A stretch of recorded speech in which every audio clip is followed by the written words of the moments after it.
Welcome to the panel discussion. Our topic today is the National Society exhibitions, and specifically how you can get your paintings into the National Society shows. We're going to discuss how the three major watercolor societies differ from FWS and how they differ among themselves. And then we're going to discuss how you can improve your chances of being accepted into one of these prestigious shows.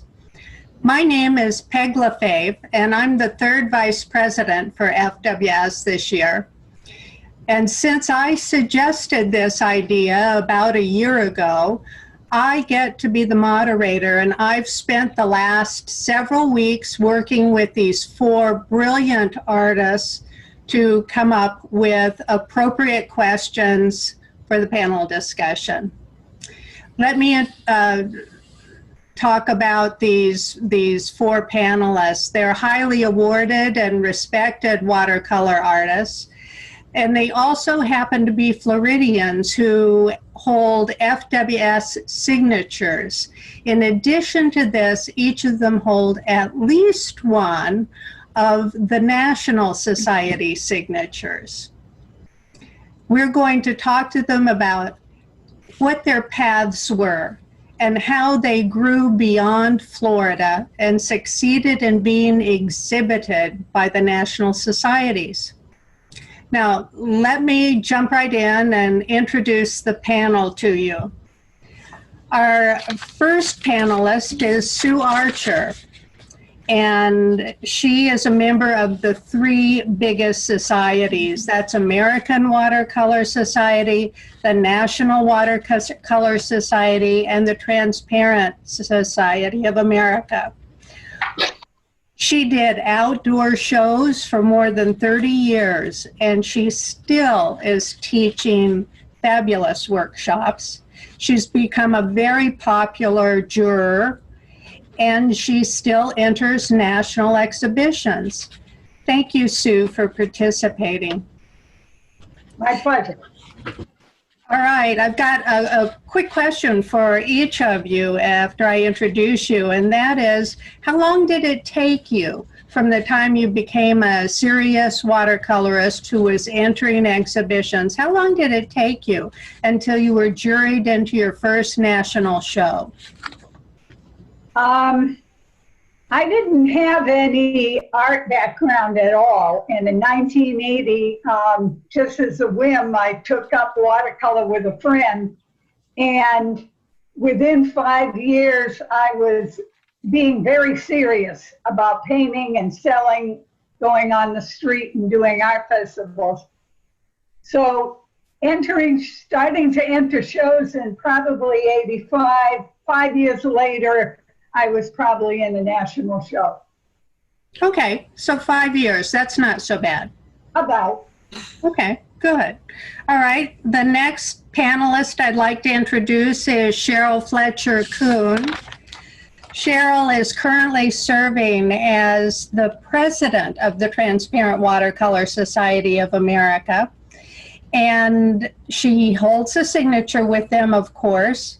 But the real icing on the cake here is that for the past 11 years, she has held the position of exhibit chair. So she's watching all of the entries come in and the jurying process happen. Few individuals have the opportunity to see this process up close and personal, much less for 11 years. Sheryl, we're really grateful that you're bringing this wealth of knowledge to us. Thank you.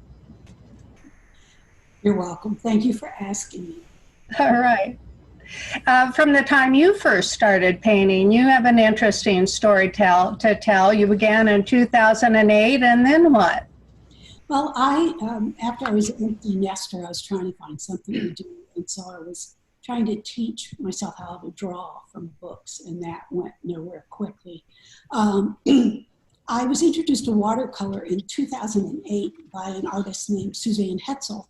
I went to a local watercolor guild, and she was there as a workshop teacher, instructor.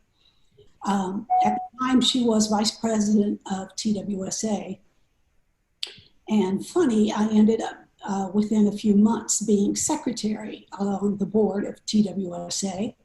And then 2 years later, they decided they wanted the exhibition chair role to be an ongoing instead of the exhibition chair changing every 2 years. They wanted it to be somebody who would just do it every year for years.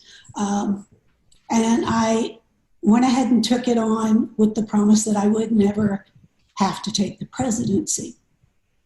So anyway, so exhibition chair and president of TWSA are allowed to hang a painting. They're an invited artist every year in the exhibition.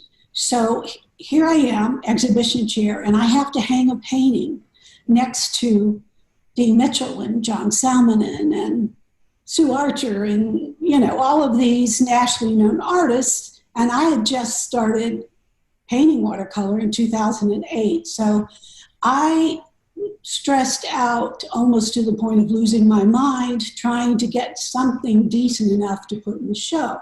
So I wouldn't suggest doing that. But so in 2010 was the first time I actually was serious, I believe. And in 2013, my work was juried in. So ultimately, I would say 5 years, and then 8 years later, I got my signature. So it was 13 years from first time to the last time. But I wouldn't suggest taking the path I took. Anyway. It sounds wonderful, and I hate to tell you, but you had to be president anyway. It's funny how that worked out. All right. Our next panelist is Susan Hansen. She holds signatures with AWS and NWS. Many of us in Florida know her from her workshops, and particularly from the striking, memorable paintings that she has entered in our state shows. Today, she'll share with us the process which helped her achieve her 2 coveted national signatures. Susan, how about if you tell us your delightful story, because I love it, about your first acceptance into a national show. I had been painting seriously for about 5 years, 6 years maybe. And at that time, and people may remember this, I was the sheep lady of Fort Lauderdale, and I was doing this sheep series. And I just entered one of those sheep into national, and it was called We Were Ended. I never forget that. And I got in. I mean, that's kind of what started the whole thing. It was exciting. It was thrilling, actually, very. Incredible. First try, and you were in. Nothing sheepish about that, huh? Right. And as I said, I wanted to just say I was lucky there because years later, it's been sort of, there's a lag in the time I've gotten back into national. So, I mean, it doesn't, you don't get in every time. All right. This is my first commercial that I'm going to insert right here. There will be a few of them. Susan Hansen is going to teach a workshop next year at FWS. The 2021 FWS will be our 50th anniversary show. It's going to be in Coral Springs. And Susan's teaching a one-day workshop. And Susan, have you made any decisions about what the topic is going to be? I am so curious about what's behind your images. Yeah, I'm working on it. I'm going to keep it right now very broad. It's going to be about design and composition, and we may add something in there about content. Okay, content. I'm waiting for that. Yeah, I think people want to get to that.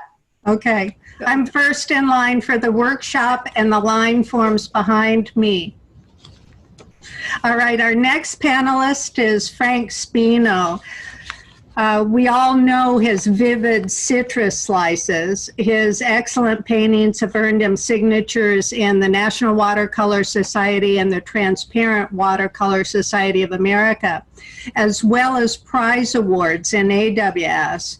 Frank has gone on from national shows to international competitions, and this is no surprise, but he's winning collectors' hearts and garnering acclaim there as well. Frank, can you tell us about your amazing path to the national signatures? You began in 2009, and... Hi, Peggy. Yes, I was very fortunate. I got off to a quick start. I was accepted into my first show. I won third place and was awarded signature status. And as a friend of mine who's an artist jokes, it's all been downhill since then. So I've rejected all the time. I want everyone to know that I hurt just the same as everyone else does. I shed the same tears. There's no guarantees. You submit and you cross your fingers and you hope for the best. A little bit about my history. I studied art in college. I had a lot of desire, but not a lot of knowledge. But it was when I met Henry Henchy at the Cape School of Art in Provincetown, Massachusetts, that he opened my eyes and helped me to see color. I had always been pretty good with a pencil, drawing, but had no idea what I was doing with color. From then on, to make a living, I started a sign shop, and I was in the sign business for 15 years. So I had 15 years working on composition and design, which was very helpful, 15 years of mixing color, and 15 years with a brush in my hand, which paid off tremendously when I decided to move to fine art. Later, I worked at the Kennedy Space Center, and after that, I was a billboard painter. I would often paint a 10-foot by 30-foot billboard in a day. I'm best known for my citrus, because it's been on the cover of books and magazines, but it's only about a quarter of what I paint, actually. Wonderful. I'm glad to hear it. I'm going to do a commercial for you too, Frank. Thank you. Later on, in fact, it's tomorrow, Wednesday, the 23rd at 2 o'clock. Frank is filling one of the demo slots, but his demo is a bit different. It's a tour of his studio and his home. He is a wealth of knowledge, so this will be filled with information that we artists can take home and make use of. Now, back to our regularly scheduled programming. Okay, actually now we're going to start our organized questions. We have 6 questions prepared to ask the artists, and during this process, you're welcome to hit the Q&A button down at the bottom of your screen and type in your questions, and if they are pertinent to what we're talking about, Kathy Durden may break in with the question during our panel discussion, but for the most part, the questions will be held until the end of the show. Just remember, it's the Q&A button. The chat button is not being monitored, so you won't reach us that way. All right, our first question is to build a foundation for discussion. I'd like for each of you to take one of the national societies and describe its entry process, especially in comparison to the Florida watercolor process.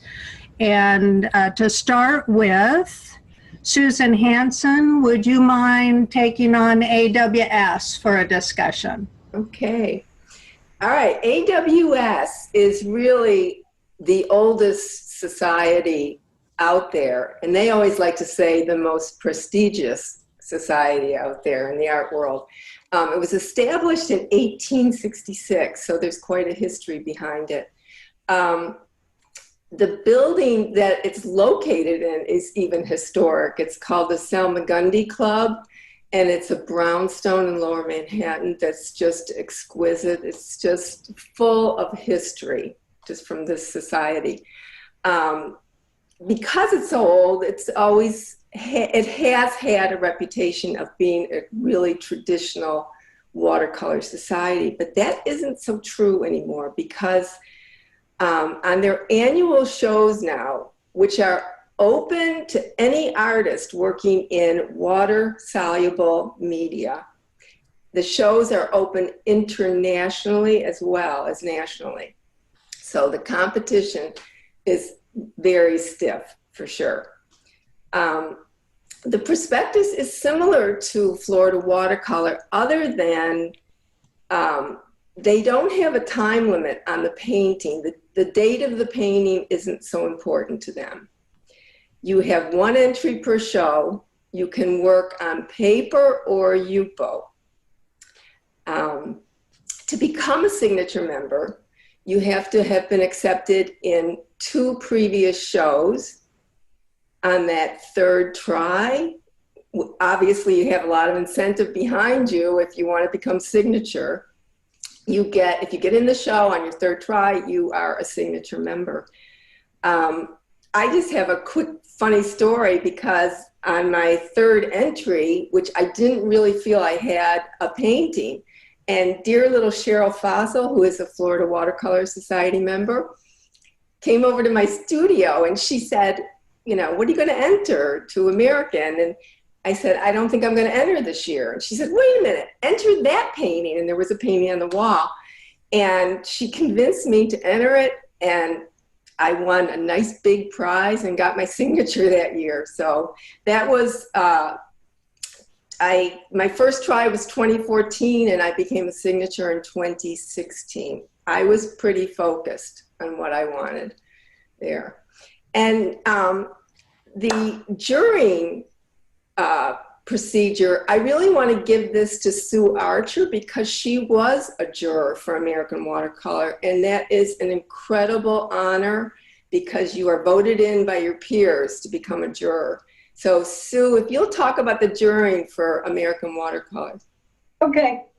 I was a juror for the awards, not for jurying to get in, but they have 5 members that are voted in to jury, and they all, what should I say? They use a push button technique with computers to rate the paintings 1 to 5, and they can't see what the other people are doing.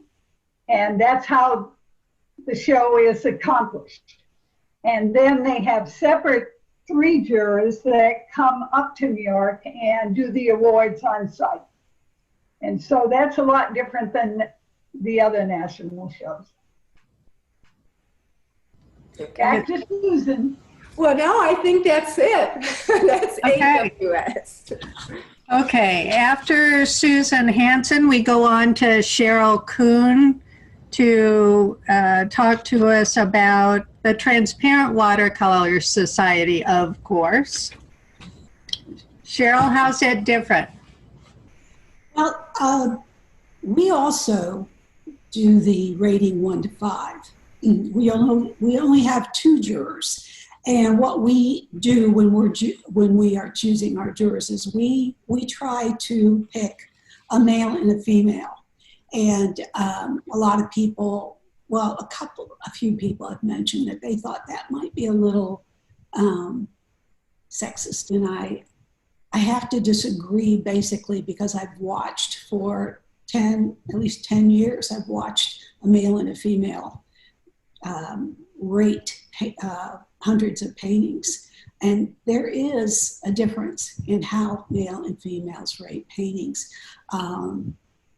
However, it is interesting to see that the paintings and the entries that have all of the compositional requirements hit on the head of both of the jurors typically. Anyway, we have the 2 jurors. We ask them to rate them based on the excellence of each piece of work, not to take the subject matter and decide that we need this many florals, this many figuratives, just to rate them. They don't know what's chosen until the show is done and over, and then I send them the show to look at what was chosen. TWSA is North America. We get a lot of Canadians. It's not international, but it is North America. $25,000 in cash awards were hung for 3 months, May, June, and July. We have 4 different kinds of memberships. We have 3-year membership. Well, 3-year membership, you get your, if you get into the show 3 times, you get your signature. If you get juried in 10 times, we then put you in the master category. So you would be a TWSA master. And we now have a 20-year signature, which is called the distinguished master. And we have 7 distinguished masters who have been juried in over 20 times. We also have life membership, which you pay a $500 fee, and then you are a life member. You never have to pay your annual dues again. You don't have to pay entry fees to get into, to submit your entries. And basically it works out to where if you are going to enter for 10 years, anything over 10 years, you've broken even and you start, the money equals out. So those are the kinds of memberships we have. And then we just have our regular associate memberships as well. You don't have to have anything in particular. Anyone can be a member of TWSA. The big thing, the big enchilada is transparency. And the transparent aspect is a big topic of conversation every year, no matter what. We even have an explanation on the website, but we still have conversations over it. Opacity is the biggie, and that's always the one, that's the grabber. Metallic, iridescent, collage, those are no-nos. White paint, can't do it. The whites are the white of the paper. And that's not so hard. I know people tend to think it is, but it really isn't. You either paint around it, you cover it, or you can pull it back up. I had one gentleman who used bleach to pull it back up. And everybody should know about the Mr. Clean Magic Eraser. So finding the whites are not a problem, and having the whites be the white of the paper. It's just much more luminous. People think you can't paint dark. You can paint dark. You can do a transparent dark. If you think about Soon Lauren, Keiko Yasuoka and their florals, Laura McCracken and his silver, and Matthew Bird does dark backgrounds. As long as there's undulation in it and it is, you can see through to the white of the paper or the undercolor. So a lot of people put a dark, a warm or a cool color underneath there.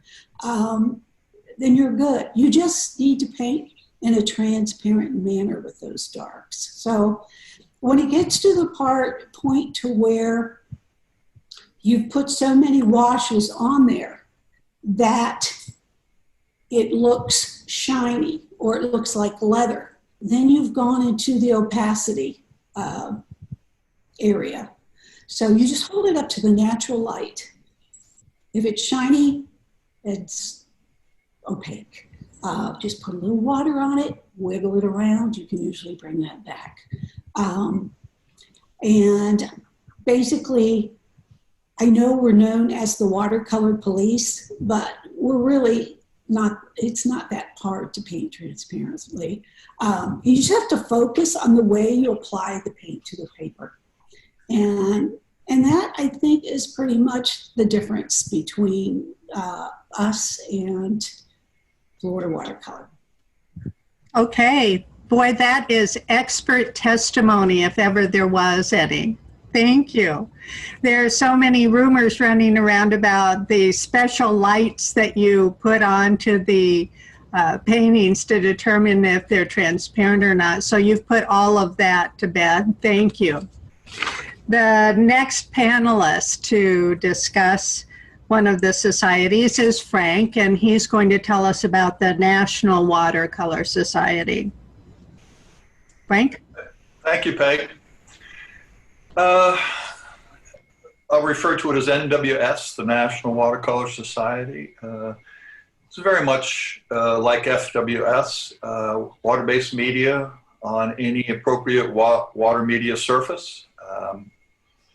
You can only enter one piece, and like Florida, it can be no older than 2 years old. NWS has 3 judges for acceptance and 1 juror for awards. There's $40,000 in cash and merchandise. And if you get in, you're invited to send 3 more pieces. They don't have to be framed. They can be just the painting themselves. And then that's judged. If you're judged worthy by them, you are awarded signature status.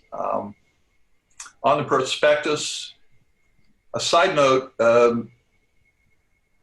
read the prospectus carefully. Every watercolor society seems to have a little bitty different things, so always read it twice. But you should have no fear entering. It's an application just like any other. NWS has other exhibitions. Currently, there's the first 100 years at the Hilbert Museum in Orange, California. Last year was California past and present, and they had 50 artists who live in California or have lived in California currently alive, and 50 that have passed on. There was the National Watercolor Society China Shenzhen show. I was in all 3 of those. I think currently or very soon there's the 50 Stars exhibition that NWS is putting on, where 50 of the top artists from the different societies around the United States are in it, and Dean Mitchell and Jigal represent us here in Florida. Framing is a little different, and I've been asked to talk about that briefly, or not so briefly. It was noticed that NWS was wrestling with the fact that they received so many different styles and colors of frames, and they thought that it lessened the overall impact of the show. So starting in 2017, they gave we artists, if you get in, an option to send a framed piece or to send it unframed, and then they would take those unframed and frame them all the same, and thereby causing a uniformity that would enhance the presentation of all the artwork. There are a number of things to consider, pro and con. Some are aesthetic, some are financial, and I've done some cost analysis. But let me first explain, if you haven't ever sent a painting anywhere, I take my 140-pound paper, I roll it gently, I don't force it, I don't crease it, but I ease it into a cylinder, some cylindric shape, and then maybe let it relax a little bit, and then ease a little bit tighter, and it'll fit. I've sent it around the world in 3-inch tubes. Been doing it for years, it's not a problem.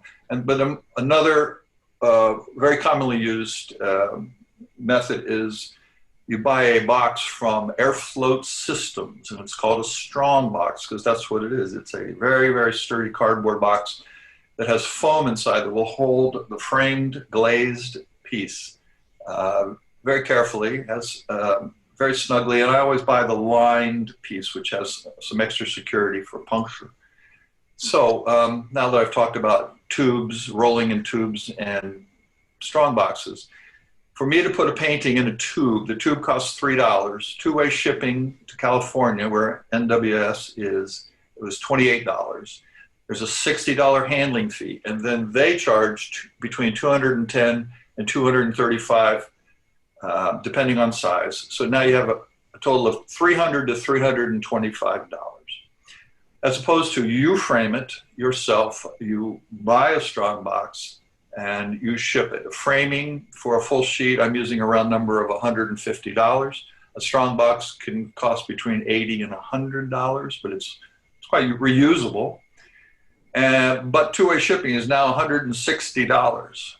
The handling cost is still there at $60, and now you have a total of $470 as compared to $325. There's advantages to sending an unframed painting. It's quicker. You roll it up, stick it in a tube. It's less expensive. When they frame all the paintings the same, it presents a very clean, professional, museum quality presentation without a variety of distracting frames. The advantages to sending a framed piece is when you get it back, you hang it on the wall, you're done. The disadvantages of sending frames, it's expensive, it's more time consuming, and they're heavier. So shipping, of course, is greater, but that weight also adds to a greater chance for damage. Personally, I was accepted at a show in California. I framed my piece. I sent it to California. It was damaged. I had to have it reframed in a rush in California. And when it was returned to me, it was damaged. And I had to have it reframed a third time. So these are some things concerning framing. Thank you. Okay. It sounds like the frame fairy had it in for you that day. Peg, there's a couple questions from the audience that are NWS specific that I thought I'd throw out. Okay, go for it. Okay, they're all related to the three paintings. First of all, is there an age requirement? Do they need to be of the same subject or part of a series? No, it's not required. There's discussion. I had this discussion when I wanted to send, and this is hearsay, but this is not Bible cast in stone in any way, but I thought I should send a variety to show my versatility. I was told by a local artist, Linda Neal from FWS at the time, she said, no, send them all the same. So I gathered up and sent the same, and she was right. Well, at least it worked for me. Time limit on the original three, I don't think matters. Just the one submitted to the show. Does that answer the question? Thank you. Very good. Okay. We're going to go ahead now, and we'll be switching to Sue Archer. Sue doesn't have one of the top three to discuss, but in our previous conversations, she's talked about Watercolor West and Watercolor USA. So, Sue, can you tell us where they fit in and how they compare to these other societies? Okay, I want to add something to Frank. Sure. NWS, that's the same advice I was given, that send paintings that relate to each other when you go for your signature, and that's what I did, and I got in. So maybe between the two of us, we've been told the right thing. Three of us. Who else? Three. Three, okay. Body work. Yeah. It's unanimous. Yeah, it's unanimous. I'm going to talk about Watercolor USA and Watercolor West. But just prior to that, I want to mention that to work your way up to the national shows, look at your local and your state and your regional and other states that have open shows. And that's good stepping stones to your major shows that have already been discussed. Watercolor West and Watercolor USA are like stepping stones. But they are really now at the level of the other national shows. They're just a little different. Watercolor West, which is in California, again, is also a transparent watercolor show, very similar to TWSA. So I don't have to go into that too much Again, read the prospectus, but theirs is very similar. They're looking for transparency and no opacity and no acrylics or other mediums. And if you're interested in staying in the traditional manner in transparent watercolor, this is another show to look into. Unfortunately, it is expensive to ship to California. So that's up to you whether you feel you want to do both TWSA and Watercolor West. It is a signature society. You need to get 3 paintings in to be able to sign WW. They are international, which is different than TWSA. An awful lot of international entries get into this show. There is a 3-year limit on the paintings. They have just one juror, and it can be any water media person. So it doesn't necessarily mean it's going to be a transparent painter. Let's see. They are high on awards. If awards are something you're looking for, they're a $20,000 award show. So for some people, that's important. Watercolor USA is a totally different show.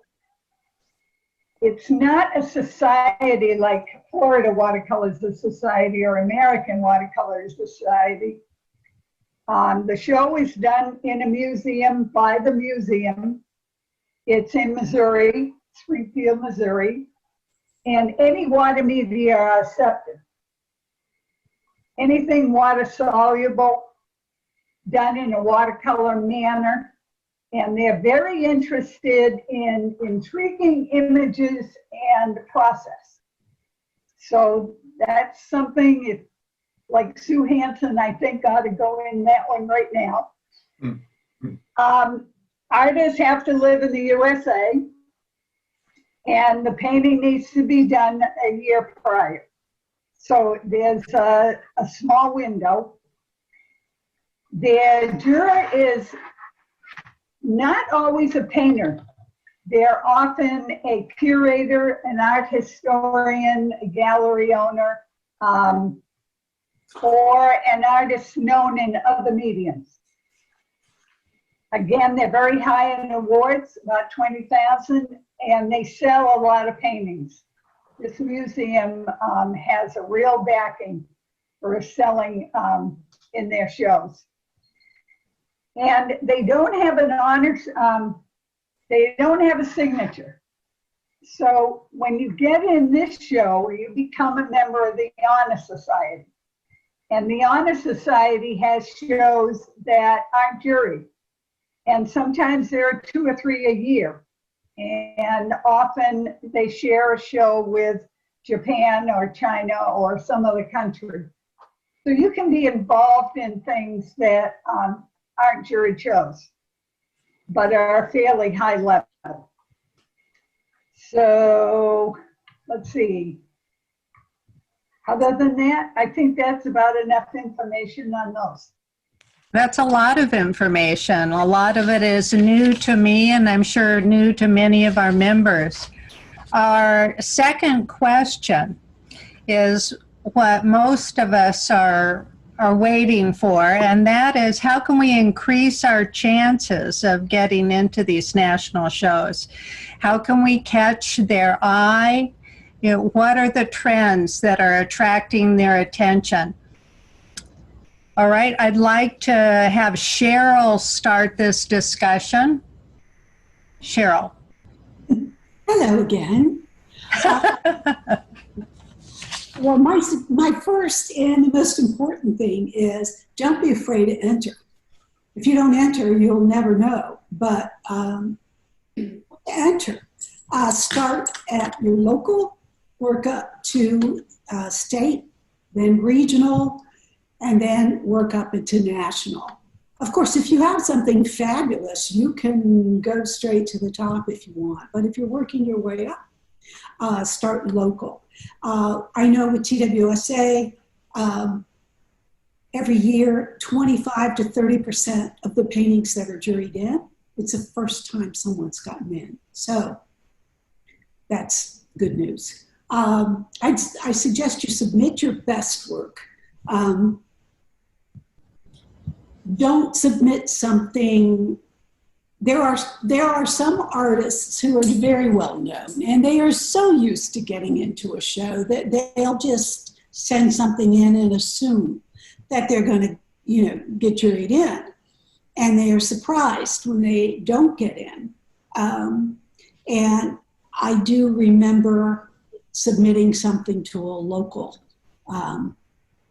society. And I got in, and I was really proud until I got to the reception and I walked over to where my painting was, and I realized that the painting really was crap.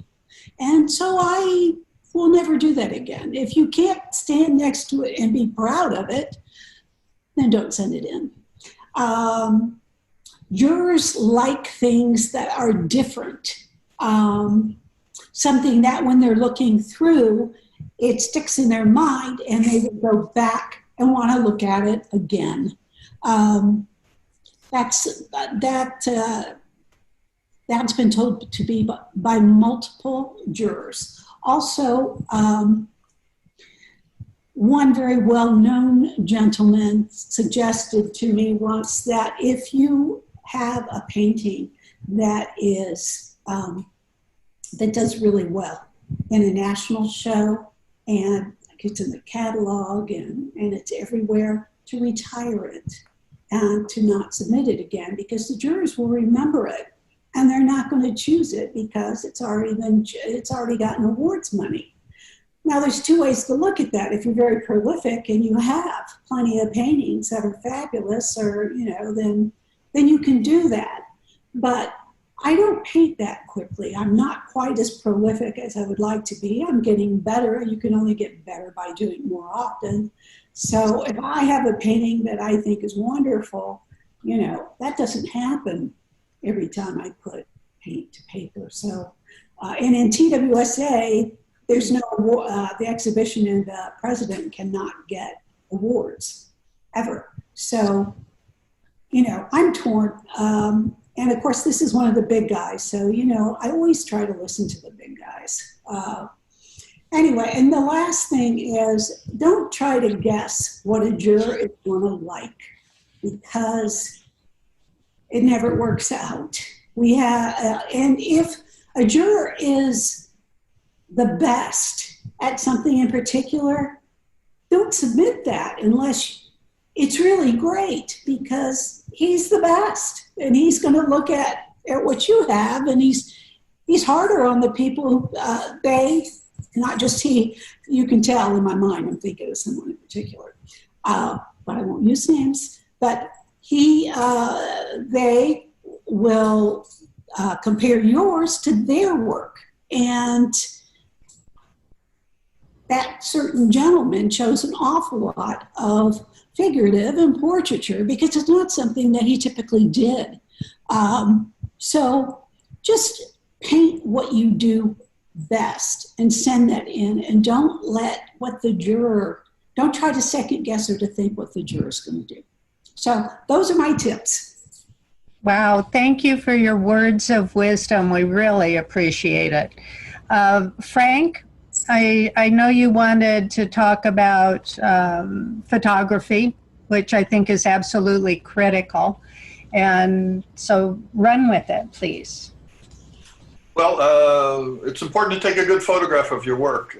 It's a bit of a sore point for me when I look through a catalog and I see all these different whites all across the scale. It's just a personal thing. We all have different cameras, we all have different skills, and so to plug myself, I speak a little bit about it in the demo that I'm giving tomorrow. Essentially, use a tripod, use your timer, use good lighting. That'll go a long way.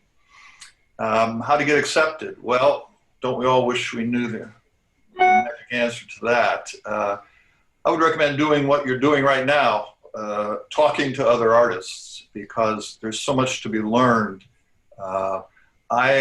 In particular, I'm a loner, so I've had to learn a lot of things the hard way, and that could be avoided through the use of organizations like this, or the national shows that we're talking about. There's a lot of people out there that can give you a lot of great information.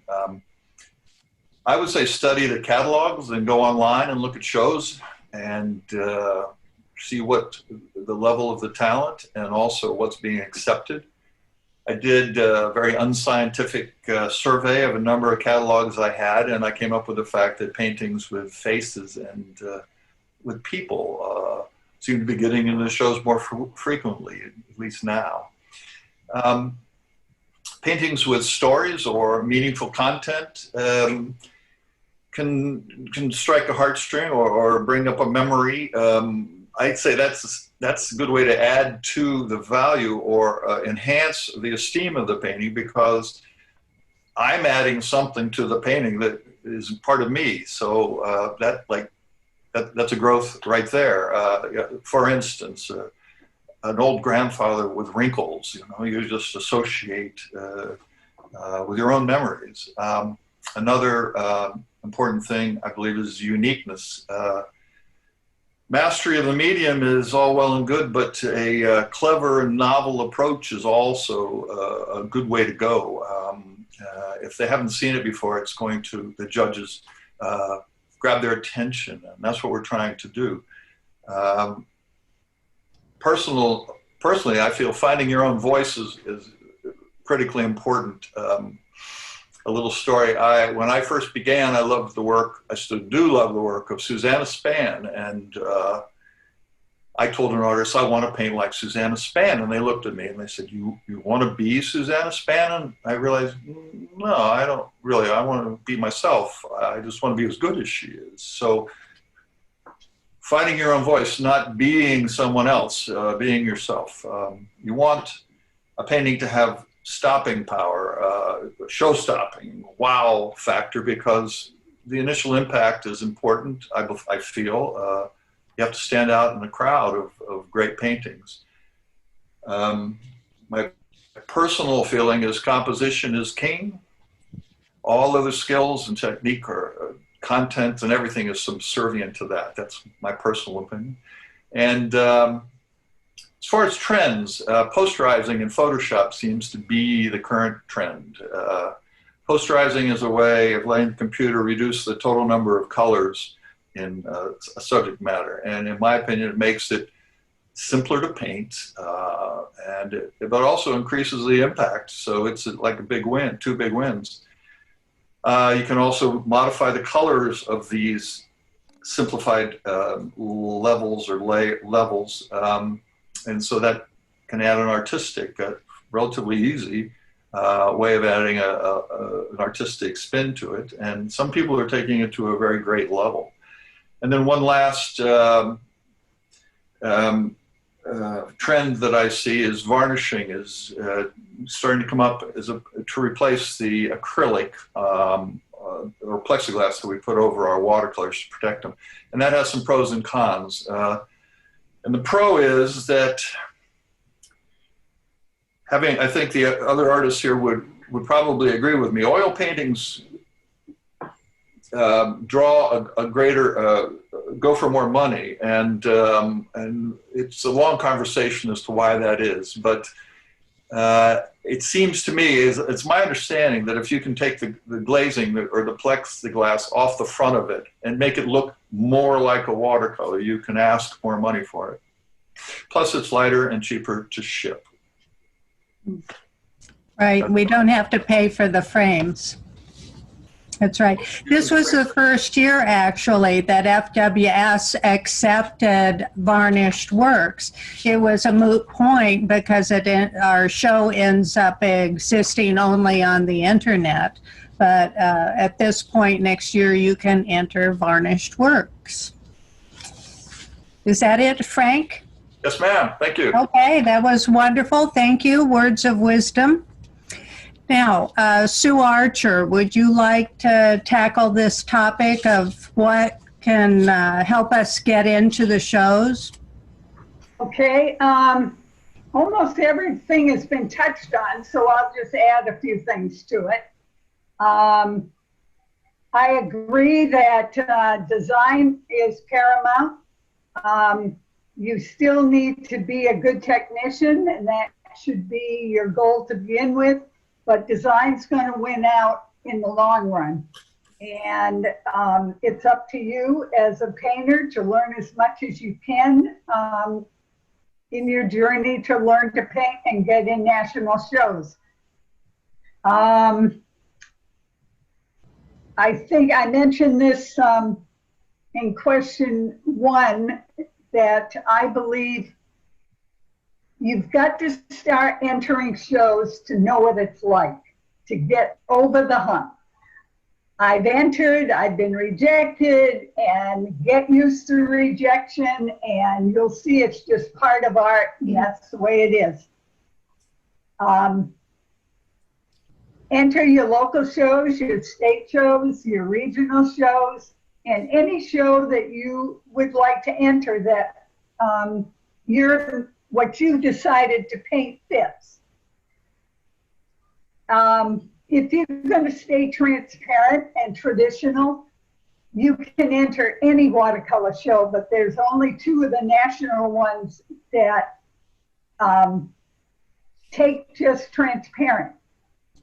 So you've got to decide what direction you want to go and then aim for those shows. It's really hard now to get a totally transparent painting in national and American, because there are so many aqua medias painters that are trying to get in. So that's something to think about there.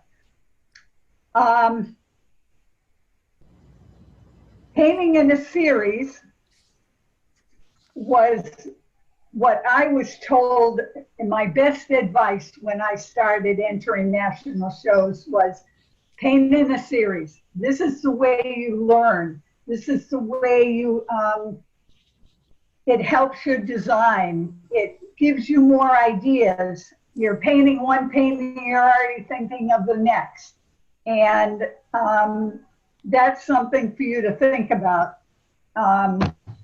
If you don't know what a series is, then email me and I'll tell you later. But that to me was very important. And to touch on trends, I agree with what Frank said. And this Photoshop, using filters and digitalizing and everything is becoming a big thing.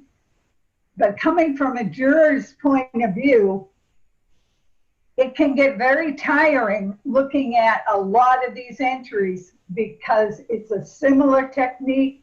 People are painting exactly what they're seeing on the computer, and they're not using it as a springboard. They're using it more as a crutch. Oh, I can paint that. I don't have to design. I don't have to draw. I don't have to do anything.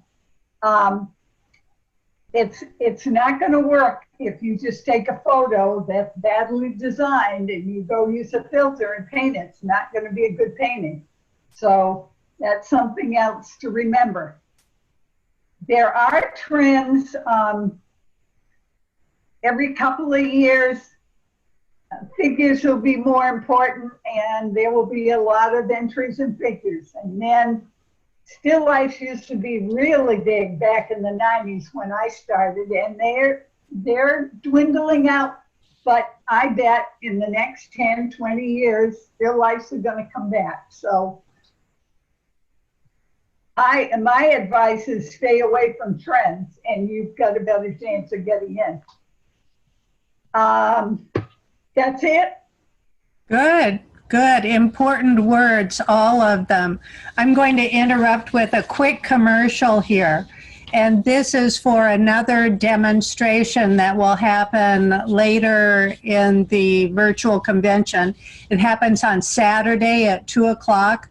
It's totally about Photoshop and some new techniques. Donna Morrison, who is on the board, is going to be teaching this demonstration. I encourage everyone to tune in. Maybe there's something new for all of us to learn. End of commercial. Now we're going back to Susan Hansen, and she can talk to us about how we manage to get into the exhibitions. Well, I think it's been pretty well covered. I would like to say one thing that, and Sue Archer brought it up, look for the shows that are appropriate for your kind of art. And, you know, personally now, I have never submitted anything to transparent watercolor because I just can't, it's too hard for me not to use opaque color.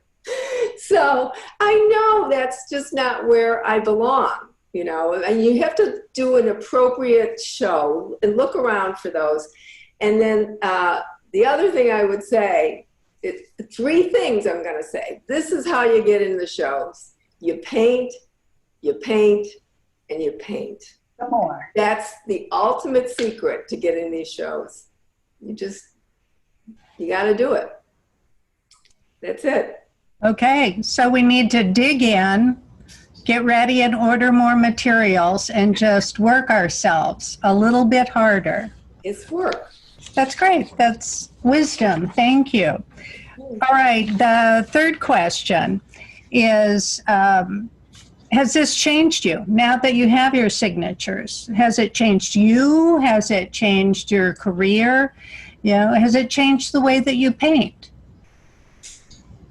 Can we start with Frank on this one? Don't change, Frank. What does it mean to me, and did it change me? Well, it gave me confidence in myself and in my work. It did not change my style because I've never painted for a show or an award. I just paint what I paint and then submit it. The biggest changes for me came when I began attending the openings in Wisconsin, New York, California on the national level. And I met with other artists that I admire. And I realized they're not superhuman. They're just talented, hardworking, dedicated people, just like all of these panelists here. One of the unexpected bonuses for me was the networking that took place. I was sitting at a table with John Salmonen, and he's talking to someone to the side, and he's talking about an upcoming show in Shanghai. And I'm going, what show in Shanghai? I never heard of. You never hear about these shows, and so this is a great place to hear about international shows. And so I sought it out. A little brag, 10,000 artists applied from around the world, and 100 Chinese and 100 non-Chinese were invited, and I was invited, and we went to Shanghai. It was quite a trip. I also met, it was an opportunity at another national show that Lauren McCracken approached me about being involved with the Acquarello and Fabriano. And I've been involved for a number of years. It's been a blessing. All of this has led to traveling internationally, which I find my wife and I enjoy very much, and has become a big part of my painting. When I was in Fabriano, Italy, I met artists from around the world, literally, and have friends from around the world. And I was invited to Greece. I was invited to Netherlands. I've been invited to other countries. And so that's been a very big part of it. And that's probably been the biggest change that getting into national shows has been for me, Peg.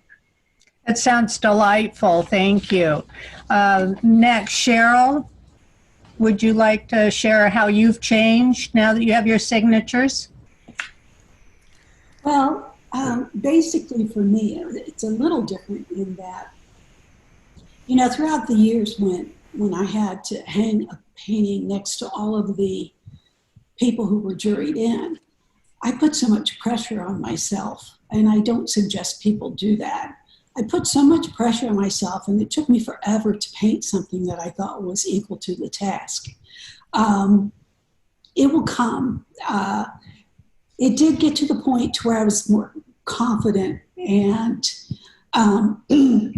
just a little heads up, you know, you do get confident. Like I submitted to 4 different shows this year. 2 were state and 2 were national. The 2 state, I thought, was a given that, you know, I did not get into Illinois and I did not get into Florida watercolor this year. Which, you know, that kind of, but you know what? That happens. But then TWSA juried in, the jurors from TWSA juried me in, and I was able to get my signature this year. And that, to me, was so unbelievable. The other did not matter because as exhibition chair, I see how hard people try.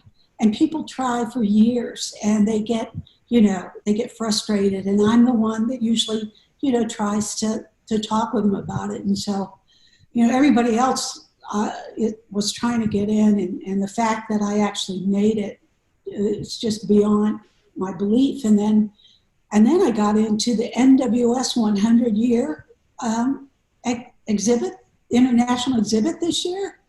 Good God, you know, never in a million. So you don't know what's going to happen until it happens. And you can't take anything for granted. So I'm bummed when Florida is telling me I'm not in, and I'm kind of like, what? And of all people, I really should not be the person to get bummed over not getting into a show. It has taken the pressure off of me because now that I have the TWSA signature, I don't have to go through that. And I don't have to try to get in because I already have my signature status. I would like to start working on the master, but I'm not going to kill myself over it now. And I am painting more than before. And so confidence, accomplishment of a goal, affirmation from other people, other artists, that my work is capable. And that really, you know, I just need now to decide, now that I have Florida and Illinois and TWSA signature, I need to make the decision what my next goal is. Like Susan said before, you just have to decide what your goal is next. So I can take a deep breath and relax this year. So I'm okay with it. Anyway. Congratulations, double congratulations to you. What a nice story that is. Susan Hansen, would you like to weigh in on this? Yeah, I think having those initials after my name was a really good thing for teaching. You know, I taught at the Boca Museum School for 12 years, and I said I could see my enrollment increased as I got more initials behind my name. It just gives you a lot of credibility and it gives you confidence for sure. And it's extremely exciting to get those. Teaching workshops, it gives you a great credibility as well. It's important for teaching, I think, very important. Right now, I've moved on to something else. And so, you know, I can take a deep breath and go, I did it. It was my goal at the time. Now I'm somewhere else, and that's okay too. You know, I always think, oh, I will. Next year, I'll enter the shows again. I have not been entering because I've been working on Canvas. So, you know, I'll get back there. Just, it's for now. Okay. But confidence is a wonderful thing. And absolutely. Yes. We all hope to have that one day. Our next question is about the virtual presence of the various national societies. And we're in our practice session, we patted Florida Watercolor on the back. And indeed, you know, it's been an unusual year for us, and it's our first virtual convention, and we're delighted. We're running a little short of time, so I'm going to encourage you to be brief about this. But Frank, do you see the national societies following suit and having more of a virtual presence?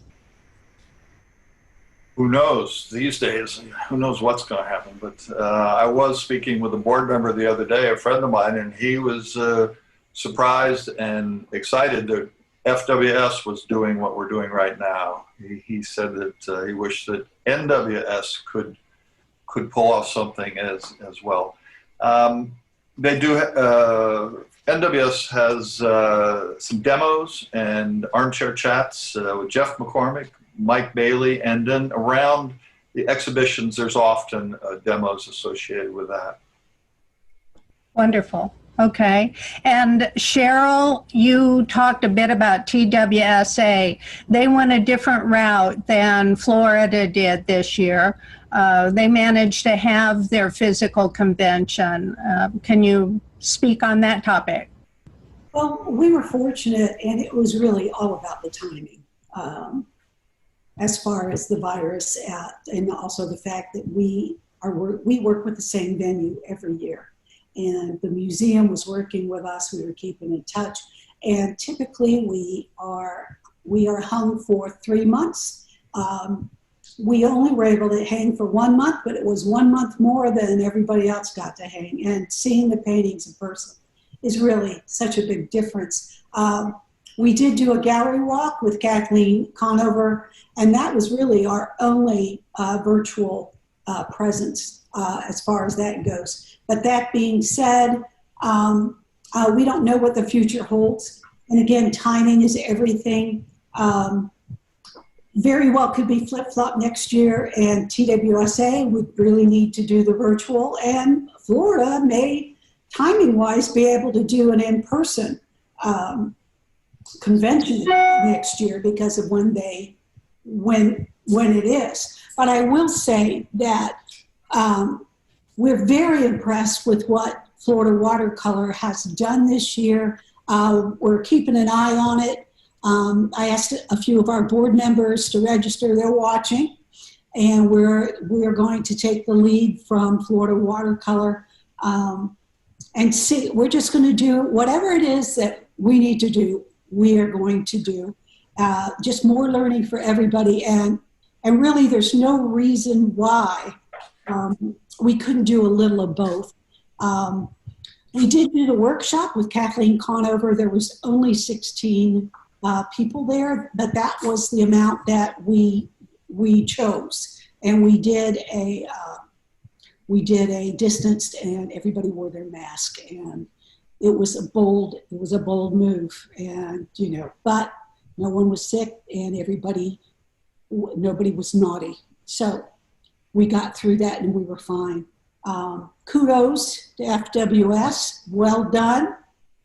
And I did want to mention that I think we skipped Sue on that last question, Sue Archer.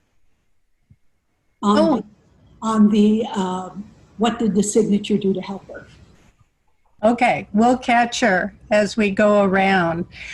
This is a good spot for me to do my last commercial, and that is that all of the attendees are going to receive a survey at the end of this convention, and primarily it's for you to rate your experience at the 2020 virtual convention, but it's also the way we're going to take your temperature for once this pandemic is over. What do you want FWS to provide for you? Do you want us to stay with the virtual conventions? Do you want to go back to the physical conventions? Or do you want a little bit of both? And if so, can you tell us what that mix might be? So this is important. Fill out your surveys and communicate with your board of directors. End of commercial. And we're back. Sue, at this point, Sue Archer, at this point you can comment either about the national societies and their virtual presence this year, or you can talk about the previous question, which I've already forgotten. It was, what of these signatures made a difference in your life? How's it changed you? Okay, I can be short. I feel that AWS, NWS gives you the confidence to keep painting, but also if you want to teach. And I love to teach, so this was important for me. And I think after I accomplished that goal, I looked for other things. I did outdoor art shows for 30 years, and I think my big experience with AWS, NWS was learning how to explain what the letters meant. Like being in the booth. So I got creative at that, and you find out that it's meaningless to anybody that's not a watercolor painter. But it's very important for us in the industry. So that's that one. And all the shows that I'm familiar with have gone virtual for their show for this year.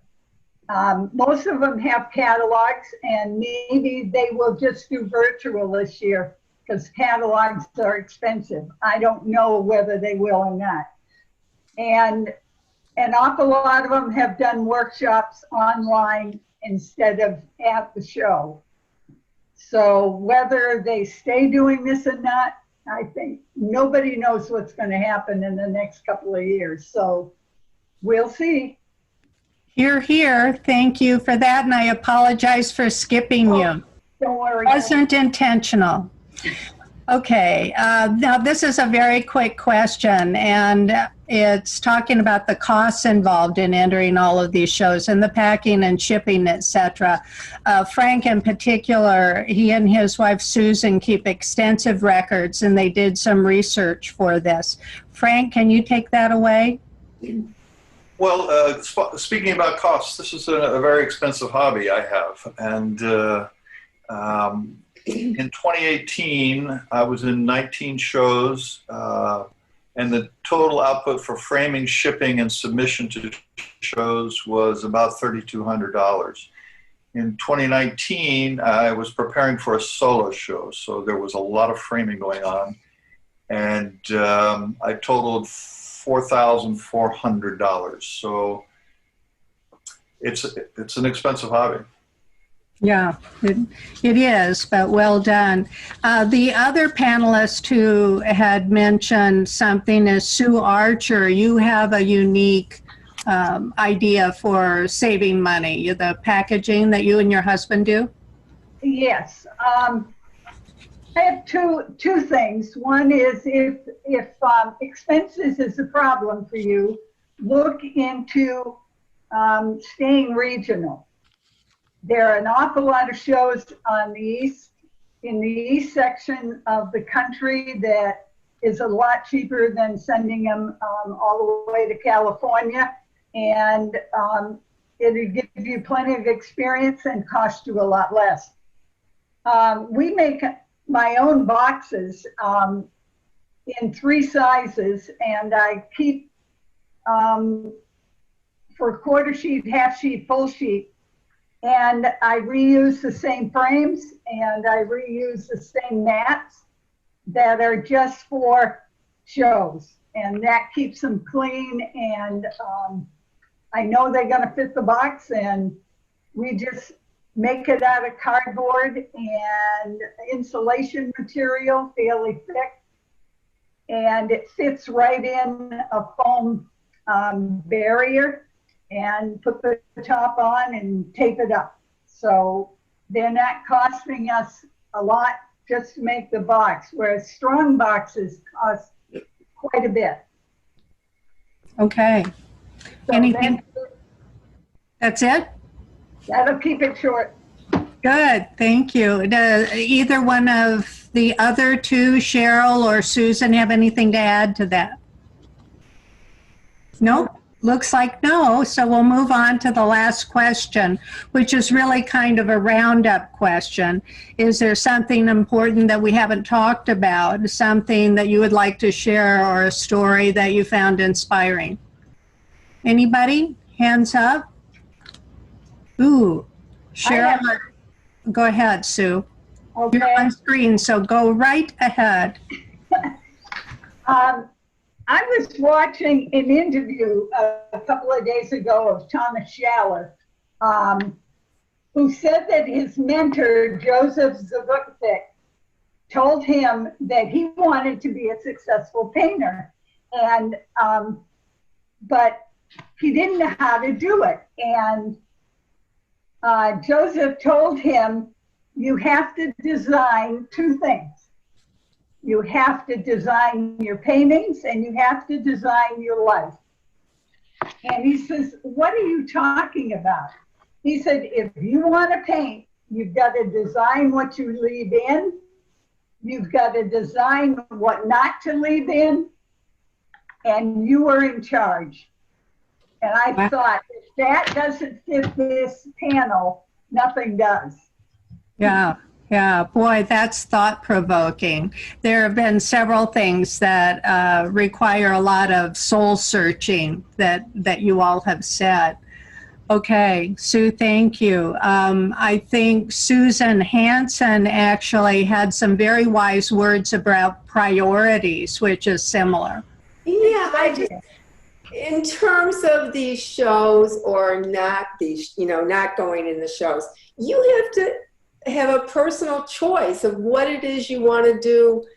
Maybe in the next year, you either want to enter shows, or you want to sell your art, or you just want to paint for pleasure. I think it's a real personal choice. And once you set that out for yourself, it's not forever, it's a sort of, maybe a year, I think, you'll achieve your goals better when you can prioritize what it is you want to do. Not everybody, wants to do these shows. I don't know. Good. Again, it's soul searching. That's terrific advice. Thank you. Frank, you were waving at me. I don't think you just wanted to say hi. You must have something to add. Yes, I do. General advice and something to share. I want to reiterate that rejection and frustration is something I experience all the time. You're not alone.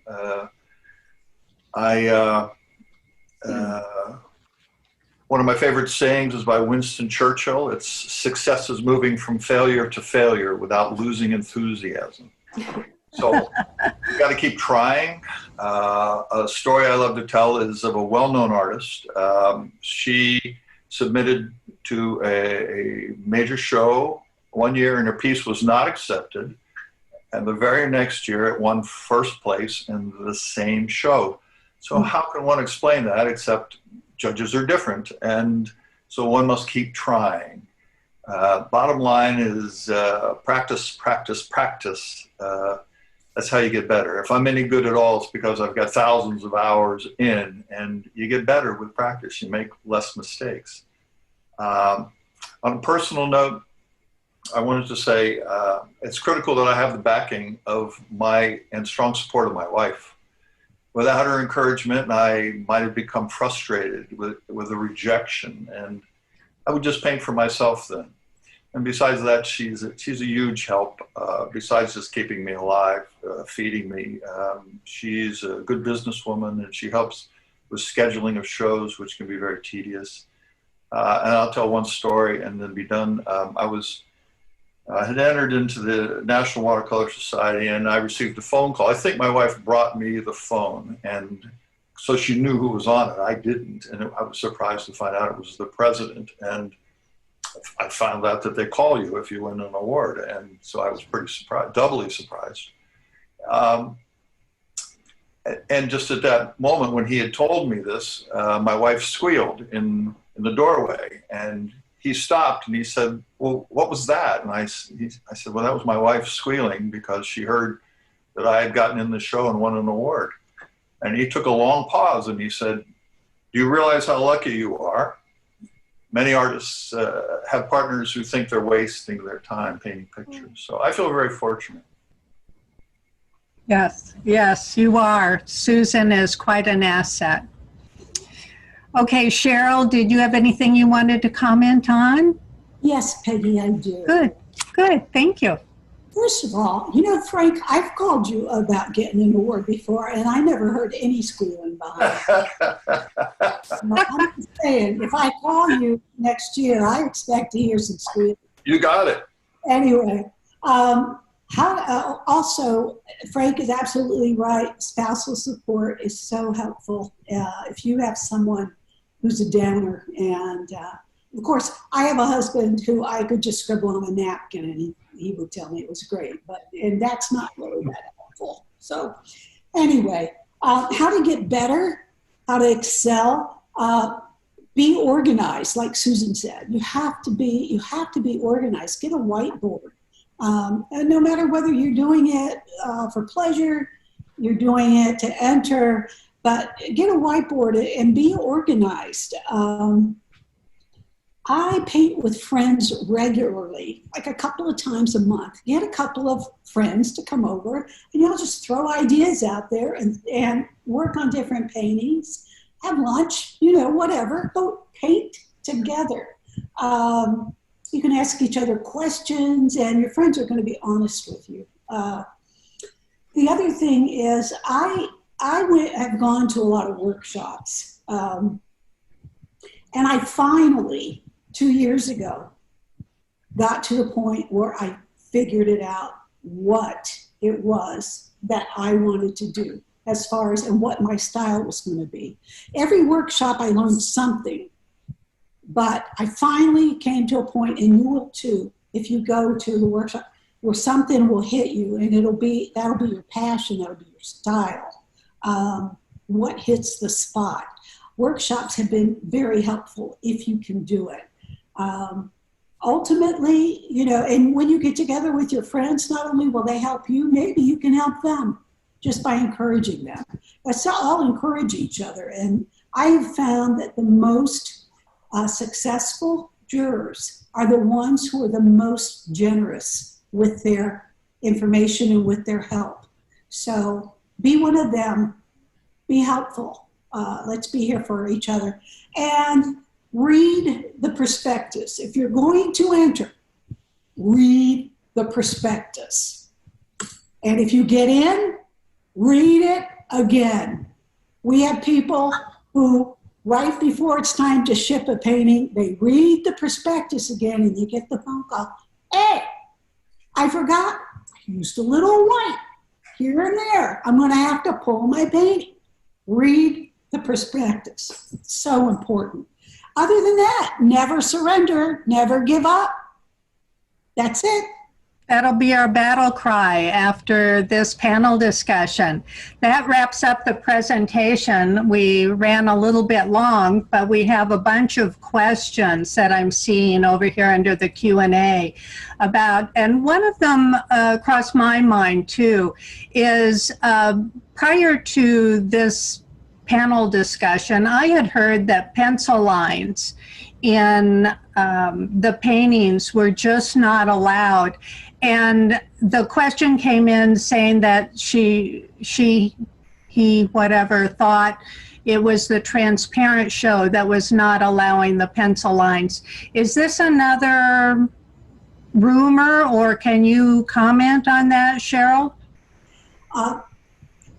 What we mean when we say is use your pencil for lines for guidance. Of course, if you're going to draw, you know, you're going to draw your image.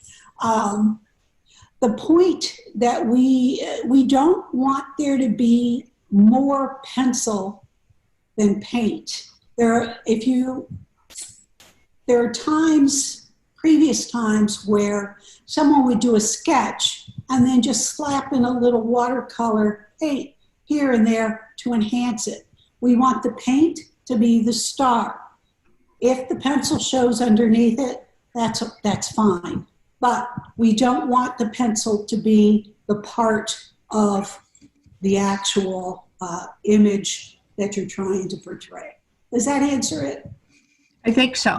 At least for me, it did. The next question is very interesting too. When jurors are evaluating paintings, are the artist's signatures blocked so that the jurors don't know who painted them? Oh, Sue. It depends on who you're jurying for. If the paintings are there and you're jurying from the paintings, sometimes they block them. In the national shows, they don't. But I've juried some where they put something over the name. The interesting thing is your better painters are recognizable without the signatures there. Exactly. So Exactly. in my mind as a juror, it doesn't matter whether they block them or not. So I wouldn't worry about your signature showing. I worry about, does your signature show up more than the painting? You know, some people sign it in such big letters, that's all you see. And the new thing is to sign in red. Exactly. And scribble all over. I mean, that's the first thing you see. Yeah. So that's what I would say is be careful of your signature and don't worry whether the juror sees it. Okay, thank you. Any other input, Sheryl? You know, to cover hundreds of signatures on paintings, it just really, honestly, it just can't be done. It could, but it would make you crazy. But we would be, just like Sue said, we've got people who are using red to sign their paintings. Yeah. And we would be foolish to think that some jurors who are very regular jurors don't know a Salmon painting when they see it, or don't know a Mitchell painting, or a Spino painting. I mean, they know. But there comes a point where you have to depend on the integrity of the jurors and then just go with it. And that's what we're hiring them to do. I have had a couple of jurors who were tormented because they knew a certain painting in their show was from someone who had given them an award or something along that line in a previous show, and they were tormented because they didn't feel that that person's painting was good enough to be juried in. And I had to tell them, I said, but which of the really good paintings are you going to knock out to put this guy's crappy painting in? So, you know, you just have to have faith, and you just have, you know, it is what it is. And we, you know, God love them, those jurors. Okay, that's great. Here's another question. Is there a size that's important? This person paints small on quarter sheets versus full sheets. What's your take on that? Does that matter with entries? Frank, do you want to field that? I'm not the best one, but I will try. No, I don't think it matters. There are size requirements at each show, but no, size is not the most critical. I've seen small winners and large winners. Okay. I've always felt that large pieces tend, I could be wrong about this, tend to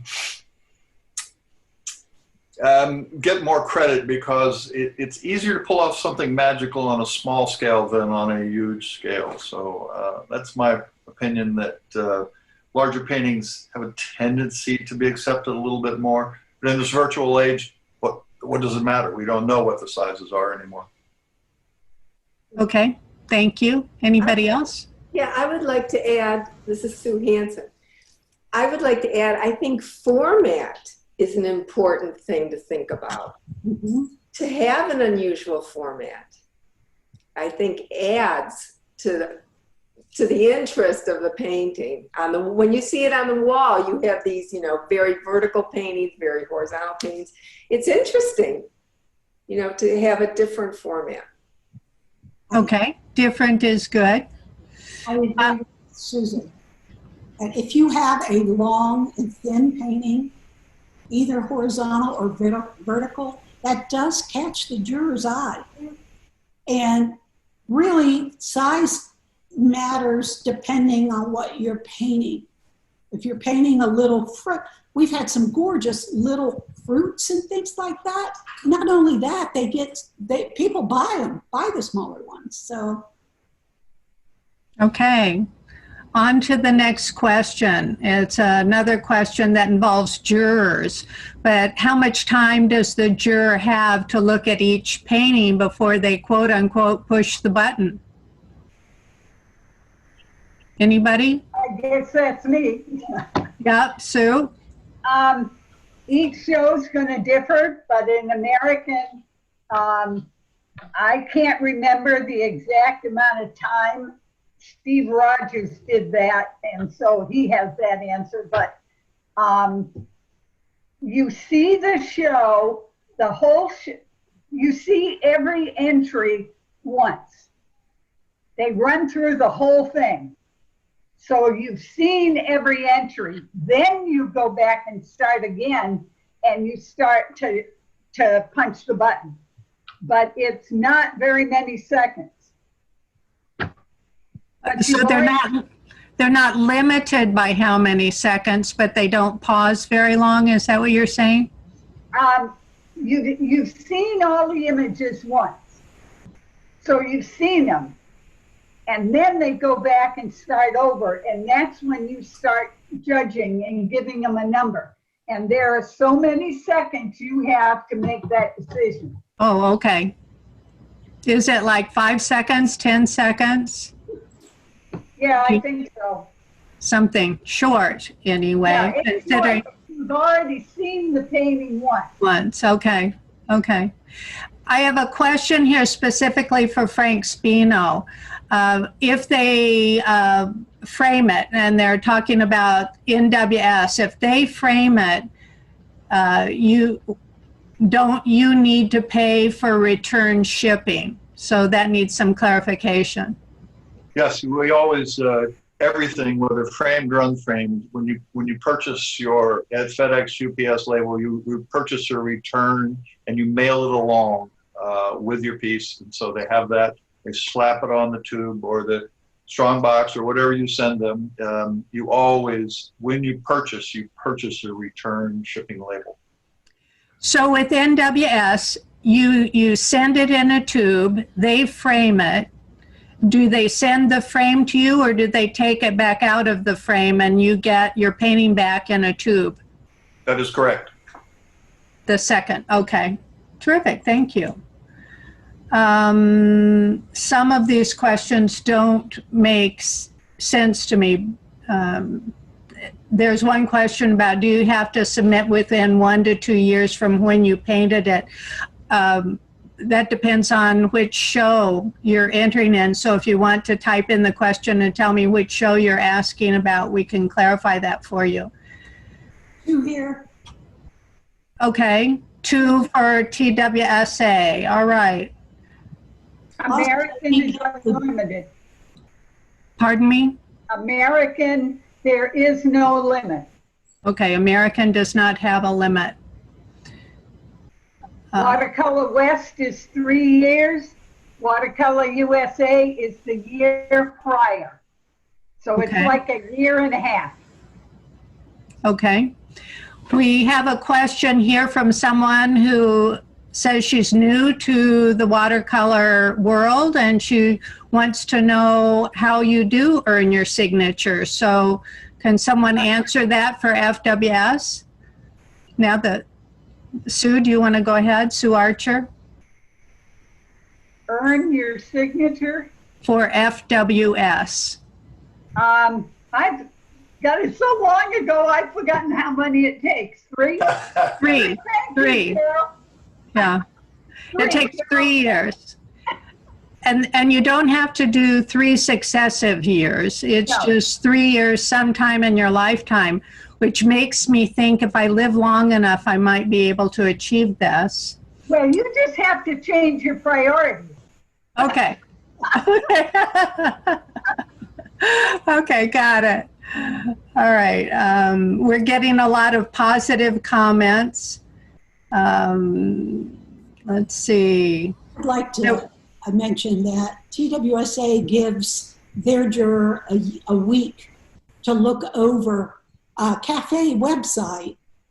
You can go back and forth on the cafe website and like pull up like all of the ones you gave a 5, all of the 4s, all of the 3s. We give our juror a week, our 2 jurors a week to look them all over. So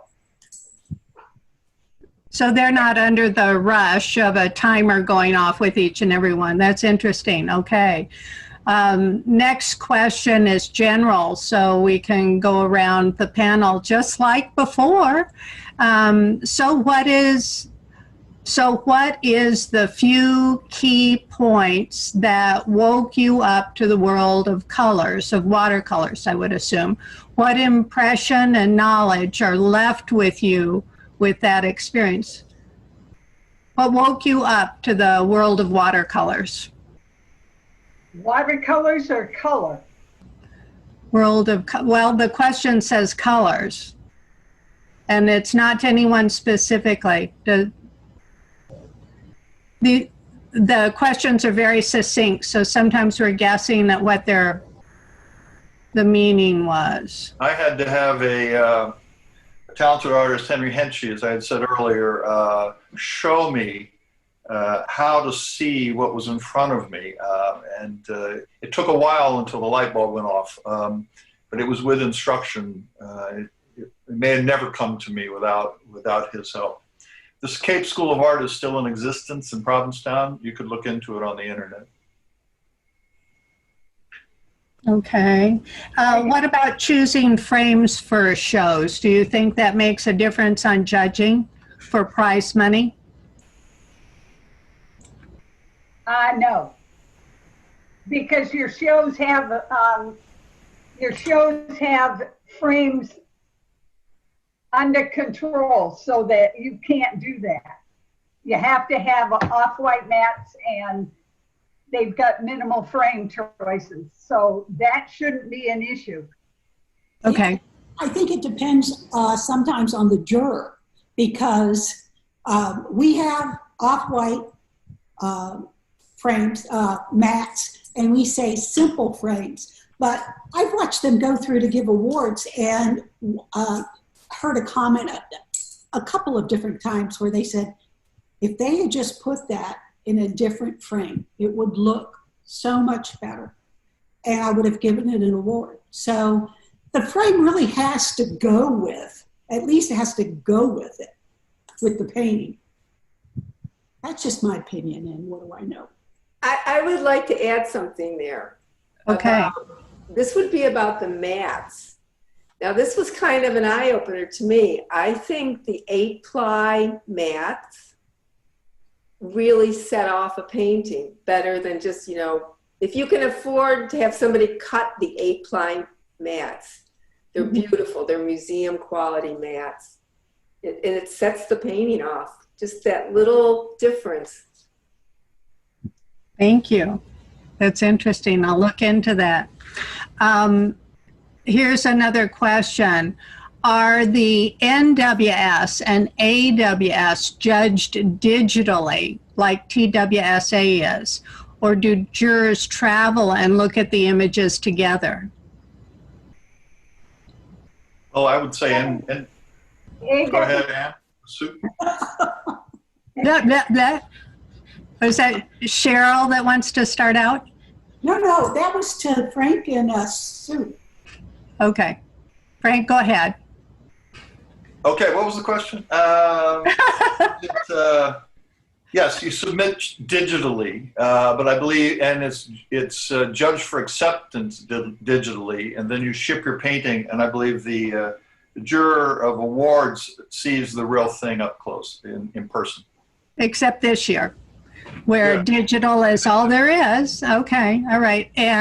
Sue Archer, do you want to add to that? AWS, you sent them in digitally, but jurors went up there and juried together. on different computers in the same room. Now, whether they're still doing that, I don't know. With the change of times and COVID, they may have changed that. Yeah, who knows? Everything's up for grabs right now, isn't it? We did jury. The awards were given away from seeing the painting in person this year. But again, we were lucky. I don't know what would happen if it was a digital show. There's no way that you could do that. No. Okay, here's an interesting question. Do quiet paintings get overshadowed by flamboyant ones because of digital entries? Cheryl's shaking her head no. So if you want to expound on that head shake? You know what? If it's a good painting, it's a good painting. And it doesn't matter whether it's quiet or it's loud. If it has all of the compositional requirements. I will say this though, value plays such a big part in jurors love value. But you can do that quietly as well. But no, I don't believe so. But again, I am one. Anyone else want to weigh in? Sue Archer? I think value is very important when you're flicking through these images quickly, especially American, where they have so many entries, they have to do it fast. That was some of the advice I was told for painting for American, that good values, the full value scale is going to help. Quiet paintings, I knew a couple of artists that did wonderful, wonderful paintings that were high key. And they would have trouble getting into some of the big national shows. But once they got in, they'd win awards because once they saw the painting there, it was a whole different ballgame. So I think here again, if you're a contrasty painter, fine. But if that's not your ballgame, just do the best painting you can in your style and find the shows that they will work in. Boy, thanks for the inspiration, Sue. Thank you. Okay, and the last question before we end this session is, does a painting have to get a score of 1? I would say what the person's trying to say. Does a painting have to get the highest score to get in by all of the judges? In our practice session, you did a good job of explaining how that works. Oh, me again? Would you mind? No, not at all. With a score 1 to 5, and every juror is going to score each individual painting, and the other jurors don't know. So after it's all done, if you have all 5s, you're in. And then they start filling the show with the 4s. And maybe all the 4s will get in. And then after that, and you're down to the 3s or 3 4s, then you may have to jury just that part to finish the show up. Okay. Absolutely. So you don't have to do all 5s to get in the show. That's just the starting point. Okay. Very good. And Sheryl, your process was sort of similar, but not exactly the same. We do the 1 to 5. Typically, if both jurors give it a 5, it's obvious it's in. Then there's the 9, the 5-4 combinations, the 9s, those all get in. We get down to the 8s, we usually do. Say we need 80 paintings, and there is, say there's 40 that were in the 9s and the 10s. Then we need 40 more paintings. So what I do is I take half of 40, which is 20, and I tell the one juror, I send the one juror all of their 8s, because all the 9s and 10s are gone. So I send the one juror all of his 8s, which would be the double 4s, and the paintings that he gave a 5 and the other juror gave a 3 to. I send them to him and I tell him, pick 20 of these, whichever ones are your favorites. Then I take those out of the mix, and the remaining 8s that are the other jurors, that are the double 4s and their 5, the other one 3 combination, I send those to the other juror and they pick their top 20. So that's how we have a little bit of a difference in, in taste. But the chance of somebody who gets a 1 or a 2 getting in is very slim. Yeah. Because it's only 1 to 5. If you get an 8 or higher, you got a chance. But anything combination lower than an 8, not a big chance you're going to get in. Okay. All right, I'm aiming for an 8 then. Thank you. Okay, as far as I know, that's the end of the questions, but quickly here, I just want to thank the 4 of you for working with us. You've given this a great deal of time and thought. You're all 4 of you very, very generous people, and all of Florida Watercolor appreciates it. All of the comments, if you're able to read them on the Q&A, were so positive about what you had to share with us today. Thank you. This has been the highlight of my year. I will remember it always. The best of luck to you. Thank you. Goodbye. Thank you. So great, bye. Bye. Goodbye. And thank you, everybody.